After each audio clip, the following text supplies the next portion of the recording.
Shri Jagadguru Gavisiddeshwara Ayurvedic medical college and hospital Koppal. Samrakshana 2023 responsibility for a better environment on eve of pollution control day 2023 organised by department of Rasashastra and Bhaishajya Kalpana SJGAMC Koppal.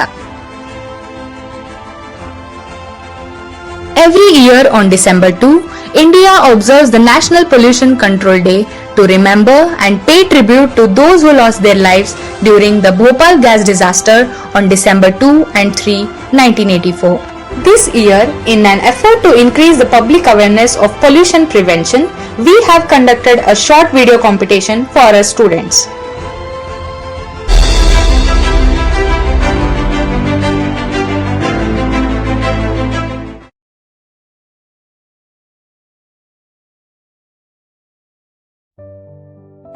ವಿಷಯ ಪ್ರಕೃತಿ ಮಾಲಿನ್ಯ ಹಾಗೂ ಅದನ್ನು ತಡೆಗಟ್ಟುವ ಬಗ್ಗೆ, ನೀರಿನ ಮಾಲಿನ್ಯ ಹಾಗೂ ಅದನ್ನು ತಡೆಗಟ್ಟುವ ಬಗ್ಗೆ.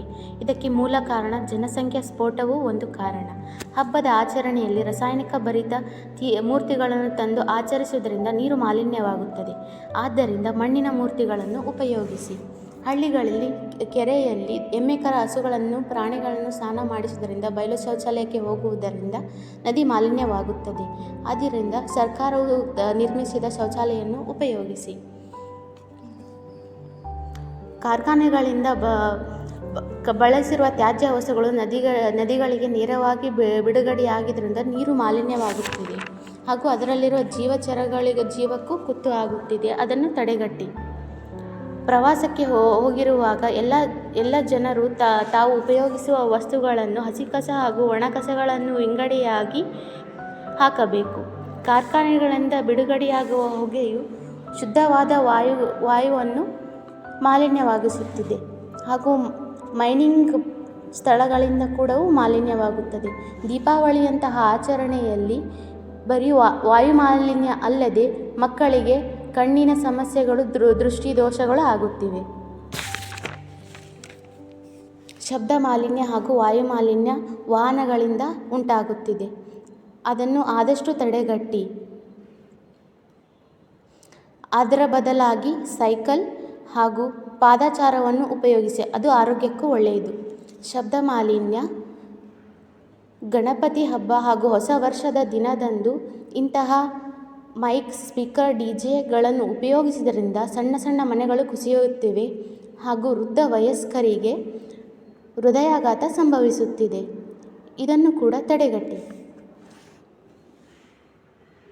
ಭೂಮಿ ಮಾಲಿನ್ಯ ಪ್ಲಾಸ್ಟಿಕ್, ರಾಸಾಯನಿಕ ಗೊಬ್ಬರ, mask, PPE kit, injection, syringe, glass, tyre tube, ಹಸಿ ಕಸ ಮತ್ತು ಒಣ ಕಸ ಸಮ್ಮಿಶ್ರಣವು ಹಾಕುವುದರಿಂದ ಭೂಮಿ ಮಾಲಿನ್ಯ ಆಗುತ್ತಿದೆ.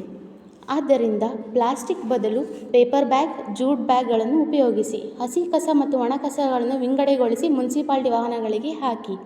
ಈ ಹಿಂದೆ ಹಾಗೂ ಈಗಲೂ ಕೂಡ ಕೋವಿಡ್ ಎಂಬ ಮಾರಿಯು ಸಾಂಕ್ರಾಮಿಕ ರೋಗವಾಗಿ ಮಾನವರ ಜೀವನಕ್ಕೆ ಕುತ್ತು ತಂದಿದೆ. ಆದ್ದರಿಂದ ವೈದ್ಯರು PPE ಕಿಟ್ಗಳನ್ನು, ಮಾಸ್ಕ್ಗಳನ್ನು ಬಳಕೆಯ ನಂತರ ಸರಿಯಾಗಿ ಡಿಸ್ಪೋಸ್ ಮಾಡಿ. ಈ ರೀತಿ ಮಾಡುವುದರಿಂದ ಹಲವಾರು ಉತ್ಪತ್ತಿಯಾಗದಿರುವ ರೋಗಗಳನ್ನು ತಡೆಗಟ್ಟಬಹುದು ಹಾಗೂ ನಮ್ಮ ಪ್ರಕೃತಿಯನ್ನು ಸಂರಕ್ಷಿಸಿ. Save the nature. ಕೆಲವು ಸಣ್ಣ ಅಭ್ಯಾಸಗಳು ದೊಡ್ಡ ಬದಲಾವಣೆಯನ್ನು ತರುತ್ತದೆ. Thank you.